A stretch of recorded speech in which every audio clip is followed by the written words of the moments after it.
श्री शिवाय नमस्तुभ्यम। ओम नमः शिवाय। भगवान शिव और माता पार्वती की कृपा आप और आपके पूरे परिवार पर सदा बनी रहे।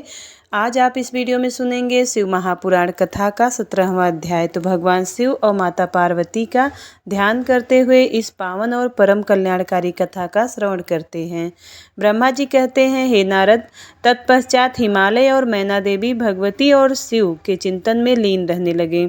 उसके बाद जगत की माता जगदम्बिका अपना कथन सत्य करने के लिए अपने पूर्ण अंशों द्वारा पर्वतराज हिमालय के हृदय में आकर विराजमान हुई। उस समय उनके शरीर में अद्भुत एवं सुंदर प्रभा उतर आई। वे तेज से प्रकाशित हो गए और आनंद हो देवी का ध्यान करने लगे। तब उत्तम समय में गिरिराज हिमालय ने अपनी प्रिया मैना के गर्भ में उस अंश को स्थापित कर दिया। मैना ने हिमालय के हृदय में विराजमान देवी के अंश से गर्भ धारण किया। देवी जगदम्बा के गर्भ में आने से मैना की शोभा व कांति निखर आई और वे तेज से संपन्न हो गई। तब उन्हें देखकर हिमालय बहुत प्रसन्न रहने लगे। जब देवताओं सहित श्री हरि और मुझे इस बात का ज्ञात हुआ तो हमने देवी जगदम्बिका की बहुत स्तुति की और सभी अपने अपने धाम को चले गए। धीरे धीरे समय बीतता गया। 10 माह पूरे हो जाने के पश्चात देवी शिवा ने मैना के गर्भ से जन्म ले लिया। जन्म लेने के पश्चात देवी शिवा ने मैना को अपने साक्षात रूप के दर्शन कराए। देवी के जन्म दिवस वाले दिन बसंत ऋतु के चैत माह की 9वीं तिथि थी। उस समय आधी रात की मृगशिरा नक्षत्र था। देवी के जन्म से सारे संसार में प्रसन्नता छा गई और मंद मंद हवा चलने लगी। सारा वातावरण सुगंधित हो गया। आकाश में बादल उमड़ आए और हल्की हल्की फुहारों के साथ पुष्प वर्षा होने लगी। तब माँ जगदम्बा के दर्शन हेतु विष्णु जी और मेरे सहित सभी देवी देवता गिरिराज हिमालय के घर पहुँचे। देवी के दर्शन कर सबने दिव्य रूपा महामाया मंगलमयी जगदम्बिका माता की स्तुति की। तत्पश्चात सभी देवता अपने अपने धाम को चले गए।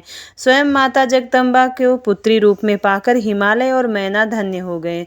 वे अत्यंत आनंद का अनुभव करने लगे। देवी के दिव्य रूप के दर्शन से मैना को उत्तम ज्ञान की प्राप्ति हो गई। तब मैना देवी से बोली, हे जगदम्बा, हे शिवा, हे महेश्वरी, आपने मुझ पर बड़ी कृपा की जो आपने दिव्य स्वरूप के दर्शन मुझे दिए हैं। हे माता, आप तो परम शक्ति हैं। आप तीनों लोकों की जननी हैं और देवताओं द्वारा आराध्य हैं। हे देवी, आप मेरी पुत्री रूप में आकर शिशु रूप धारण कर लीजिए। मैना की बात सुनकर देवी मुस्कुराते हुए बोली, मैना, तुमने मेरी बड़ी सेवा की है। तुम्हारी भक्ति भावना से प्रसन्न होकर ही मैंने तुम्हें वर मांगने के लिए कहा था और तुमने मुझे अपने पुत्री बनाने का वर मांग लिया था। तब मैं तथास्तु कहकर तुम्हें अभिष्ट फल प्रदान किया था। तत्पश्चात मैं अपने धाम चली गई थी। उस वरदान के अनुसार आज मैंने तुम्हारे गर्भ से जन्म ले लिया है। तुम्हारी इच्छा का सम्मान करते हुए मैंने तुम्हें अपने दिव्य रूप के दर्शन दिए।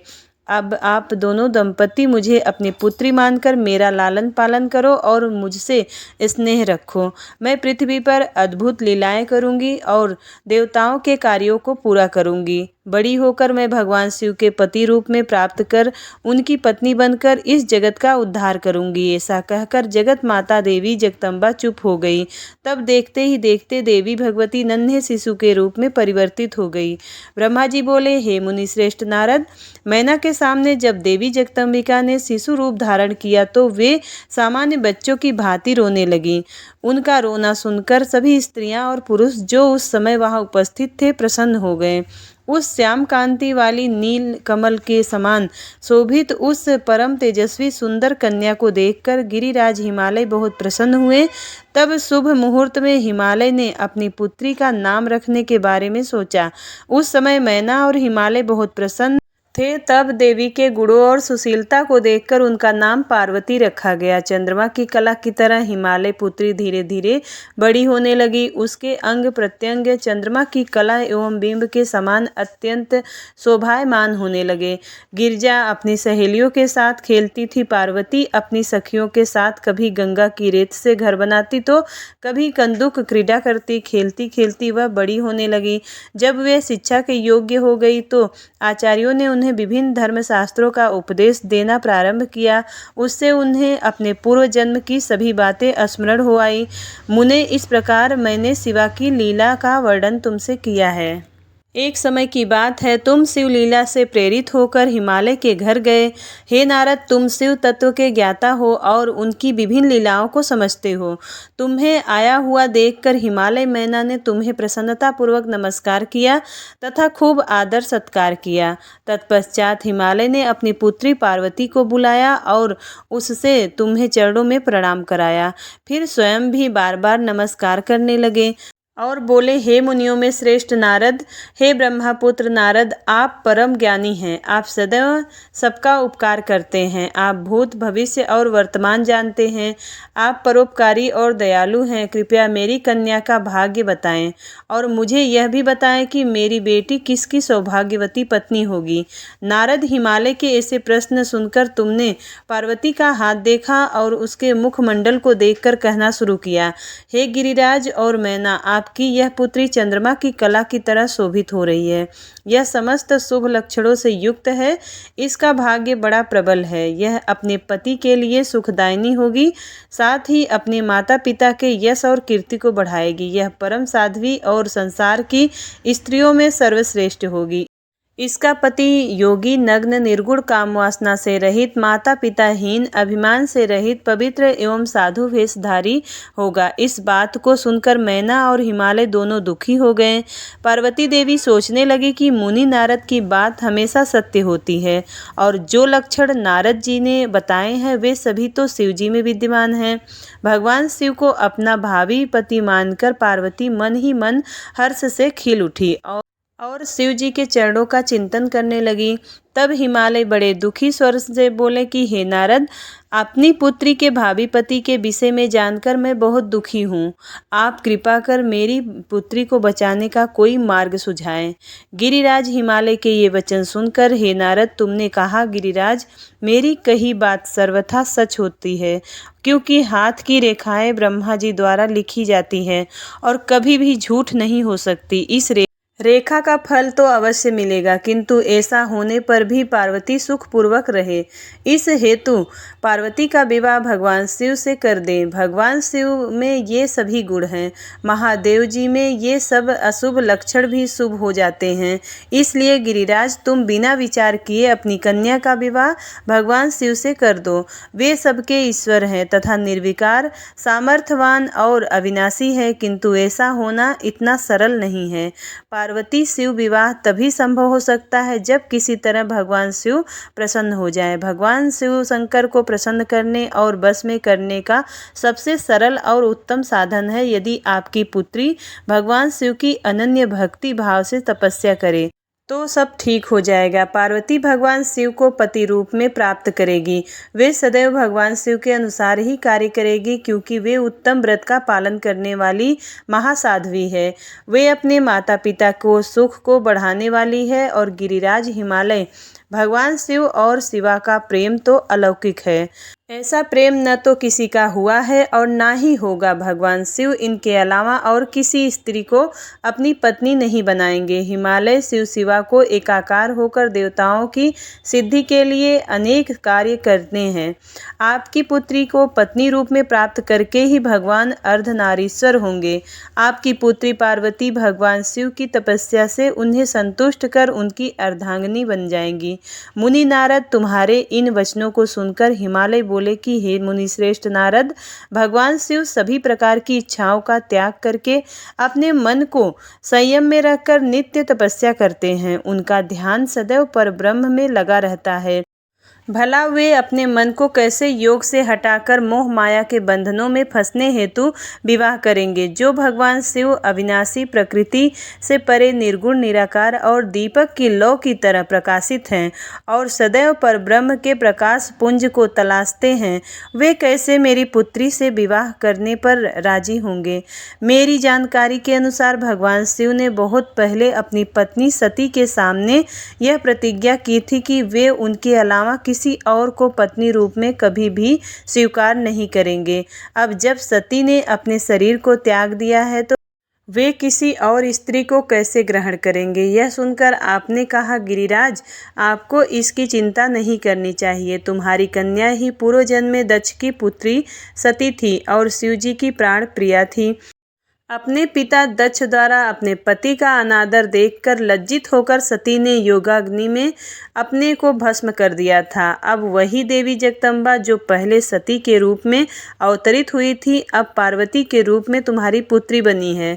इसलिए तुम्हें पार्वती के विषय में चिंता करने की कोई आवश्यकता नहीं है। देवी पार्वती ही भगवान शिव की पत्नी होंगी। तुम्हारी बातें सुनकर गिरिराज, हिमालय और उनकी पत्नी मैना व उनके पुत्रों को बहुत संतोष हुआ और उनके सभी संदेह और शंकाएं पूर्णतः दूर हो गए। पास ही बैठी पार्वती ने भी अपने पूर्व जन्म की कथा के विषय में सुना। भगवान शिव को अपना पति जानकर देवी पार्वती लज्जा से सिर झुकाकर बैठ गई। मैना और हिमालय ने उनके सिर पर हाथ फेरकर उन्हें अनेक आशीर्वाद दिए।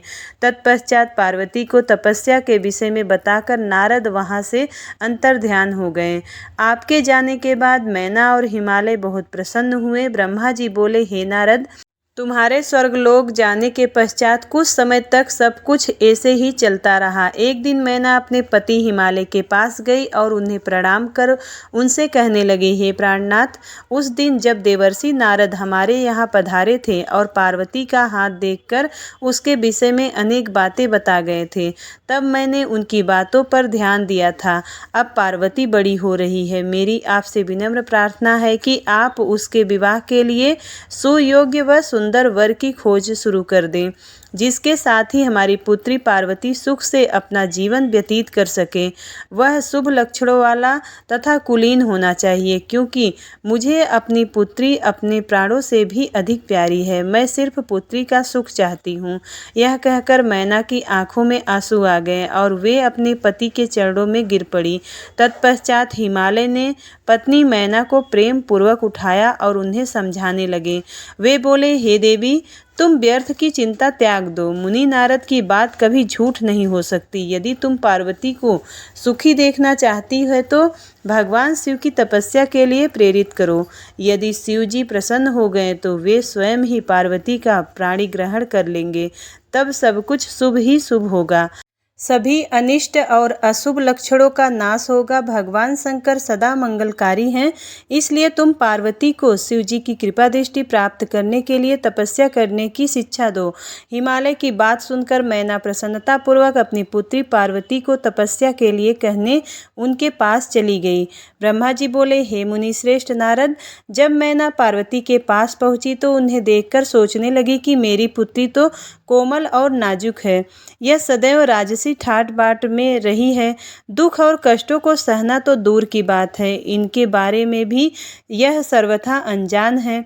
पार्वती को उन्होंने बड़े ही लाड और प्यार से पाला है। तब कैसे मैं अपने प्रिय पुत्री को कठोर तपस्या करने के लिए प्रेरित कर सकती हूँ। यही सब सोचकर मैना अपनी पुत्री से तपस्या के लिए कुछ नहीं बोल सकी। तब अपनी माता के चिंतित चेहरे को देखकर साक्षात जगदम्बा का अवतार धारण करने वाली देवी पार्वती यह जान गई कि उनकी माताजी क्या कहना चाहती हैं। तब सब कुछ जानने वाली देवी भगवती का साक्षात स्वरूप पार्वती बोली, हे माता, आप यहाँ अब आई, आप बैठिए। माता, पिछली रात्रि के ब्रह्म मुहूर्त में मैंने एक स्वप्न देखा है, उसके विषय में मैं आपको बताती हूँ। मेरे सपने में एक दयालु और तपस्वी ब्राह्मण आए। जब मैंने उन्हें हाथ जोड़कर नमस्कार किया तो वे मुस्कुराते हुए बोले कि तुम अवश्य ही भगवान शिव शंकर की प्राण वल्लभा बनोगी, इसलिए उन्हें प्रसन्न करने के लिए उनकी प्रेम पूर्वक तपस्या करो। यह सुनकर मैना ने अपनी पुत्री के सिर पर प्रेम से हाथ फेरा और अपने पति हिमालय को वहां बुलाया। हिमालय के आने पर मैना ने पार्वती के सपने के बारे में उनको बताया। तब उनके मुख से पुत्री के सपने के विषय में जानकर हिमालय बहुत प्रसन्न हुए। तब वे अपनी पत्नी से बोले, प्रिय मैना, मैंने भी पिछली रात को एक सपना देखा था। मैंने अपने सपने में एक बड़े उत्तम तपस्वी को देखा। वे नारद मुनि द्वारा बताए गए सभी लक्षणों से युक्त थे। वे उत्तम तपस्वी मेरे नगर में तपस्या करने के लिए आए थे। उन्हें देखकर मुझे बहुत खुशी हुई। मैं अपनी पुत्री पार्वती को साथ लेकर उनके दर्शनों के लिए उनके पास पहुंचा। तब उन्हें ज्ञात हुआ कि वे नारद जी के बताए हुए वर भगवान शिव ही हैं। तब मैंने पार्वती को उनकी सेवा करने का उपदेश दिया, परंतु उन्होंने मेरी बात नहीं मानी। तभी वहाँ सांख्य और वेदांत पर विवाद छिड़ गया। तत्पश्चात उनकी आज्ञा पाकर पार्वती वहीं रहकर भक्तिपूर्वक उनकी सेवा करने लगी। हे प्रिय, यही मेरा सपना था, जिसे देखकर मुझे अत्यंत प्रसन्नता हुई। मैं सोचता हूँ कि हमें कुछ समय तक इसके सपने के सच होने की प्रतीक्षा करनी चाहिए। ऐसा कहकर हिमालय और मैना उस उत्तम सपने के सच होने की प्रतीक्षा करने लगे। ब्रह्मा जी बोले, नारद, भगवान शिव का यश परम पावन, मंगलकारी, भक्तिवर्धक और उत्तम है। दक्ष यज्ञ से वे अपने निवास कैलाश पर्वत पर वापस आ गए थे। वहां आकर भगवान शिव अपनी पत्नी सती के वियोग से बहुत दुखी थे। उनका मन देवी सती का स्मरण कर रहा था और वे उन्हें याद करके व्याकुल हो रहे थे। तब उन्होंने अपने सभी गणों को वहां पर बुलाया और उनसे देवी सती के गुणों और उनकी सुशीलता का वर्णन करने लगे। फिर गृहस्थ धर्म को त्याग कर वे कुछ समय तक सभी लोगों में सती को खोजते हुए घूमते रहे। इसके बाद वापस कैलाश पर्वत पर आ गए, क्योंकि उन्हें कहीं भी सती का दर्शन नहीं हो सका था। तब अपने मन को एकाग्र करके वे समाधि में बैठ गए। भगवान शिव इसी प्रकार बहुत लंबे समय तक समाधि लगाकर बैठे रहे।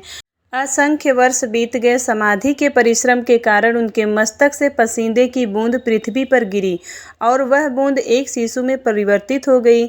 उस बालक का रंग लाल था, उसकी 4 भुजाएं थीं, उसका रूप मनोहर था। वह बालक दिव्य तेज से संपन्न अनोखी शोभा पा रहा था। वह प्रकट होते ही रोने लगा। उसे देखकर संसारी मनुष्यों की भांति शिव जी उसके पालन पोषण का विचार करके व्याकुल हो गए। उसी समय डरी हुई एक स्त्री वहां आई और उसने उस बालक को अपनी गोद में उठा लिया। तब उन्होंने उसे दूध पिलाकर उस बालक के रोने को शांत किया। फिर वह उसे खिलाने लगी। वह स्त्री और कोई नहीं, स्वयं पृथ्वी माता थी। संसार की सृष्टि करने वाले, सब कुछ जानने वाले महादेव जी यह देखकर हंसने लगे। वह पृथ्वी को पहचान चुके थे। वे पृथ्वी से बोले, हे धारणी, तुम इस पुत्र का प्रेम पूर्वक पालन करो। यह शिशु मेरे पसीने की बूंद से प्रकट हुआ है। हे वसुधा, यद्यपि यह बालक मेरे पसीने से उत्पन्न हुआ है, परंतु इस जगत में यह तुम्हारे ही पुत्र के रूप में जाना जाएगा। यह परम गुणवान और भूमि देने वाला होगा। यह मुझे भी सुख देने वाला होगा। हे देवी, तुम इसका धारण करो। नारद यह कहकर भगवान शिव चुप हो गए। उनका दुखी हृदय थोड़ा शांत हो गया था। उधर शिव जी की आज्ञा का पालन करते हुए पृथ्वी अपने पुत्र को साथ लेकर अपने निवास स्थान पर चली गई। बड़ा होकर यह बालक भौम नाम से प्रसिद्ध हुआ। युवा होने पर भौम काशी गया। वहाँ उसने बहुत लंबे समय तक भगवान शिव की सेवा आराधना की। तब भगवान शंकर की कृपा दृष्टि पाकर भूमिपुत्र भौम दिव्य लोक को चले गए। श्री शिवाय नमस्तुभ्यं। शिव महापुराण कथा का 17वां अध्याय समाप्त। उम्मीद करती हूँ वीडियो आपको पसंद आई होगी। यदि वीडियो पसंद आता है तो वीडियो को लाइक ज़रूर करिएगा और चैनल पर पहली बार आए हैं तो सब्सक्राइब जरूर करिएगा और कमेंट बॉक्स में हर हर महादेव जरूर लिखिएगा। मिलती हूँ अगली वीडियो में, तब तक के लिए हर हर महादेव।